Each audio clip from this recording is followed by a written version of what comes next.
We saw Agam Berger, who is 20, who was a female Israeli soldier, being handed over to the Red Cross. In the last few minutes, these images have come to us of her being handed over to IDF forces.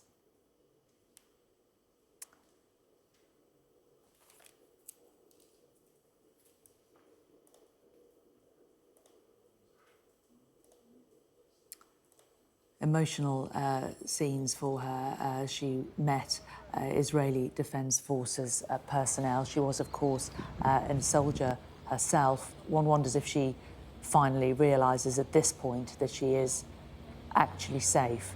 But she has now apparently met her parents at the Raim military base. She is still there as far as we know. From there, she will be transferred up to Tel Aviv to hospital if she wants to go to hospital. But she looks sort of in relative good physical health, looks tearful there as she's meeting those IDF personnel. Those pictures, the latest pictures that we have from the Israeli Defense Force. So that was images that happened a couple of hours ago. She was released in Jabalia in the northern part of Gaza, one of 5 female soldiers who were captured by Hamas on October the 7th. And then separately from that, in another location in Khan Yunis, which is further to the south of the Gaza Strip, we have had very, very chaotic scenes there. This is where Arbel Yehoud, who was 29, a civilian, she was taken from the Nir Oz kibbutz, and also Gadi Mozes, an 80-year-old man, the first male hostage to be released. He was also in the Nir Oz kibbutz.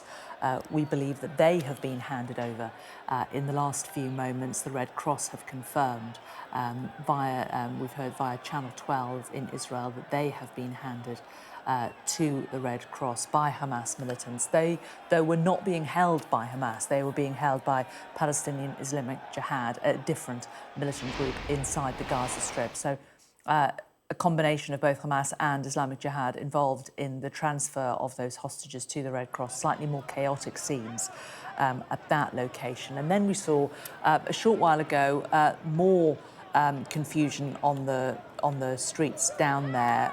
We saw a number of, it looked like people coming through the crowd, and we know that there are 5 Thai nationals who are also being released today. Whether or not that was the handover of those Thai nationals, we do not know yet, but it is certainly the case that we are expecting 5 Thai nationals to be released as well as the Israeli hostages.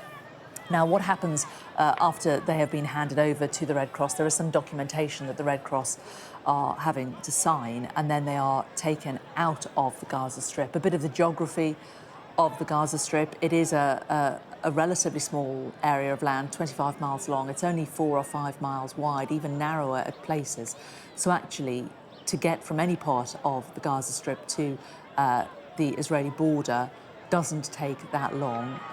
So it could be within minutes, it could be in as little as 20 minutes to half an hour that they are then released. We can hear the crowds now down there. Let's just listen into the crowds.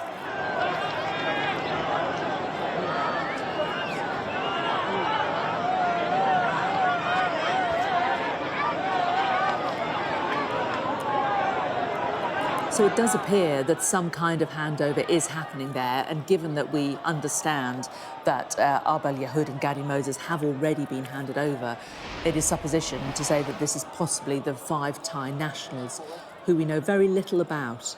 This was a decision of the Thai government that they wanted to keep the nationalities of those who'd been taken hostage by Hamas more private. They had a very different stance to what was happening in terms of the negotiations and what they felt was the best course of action.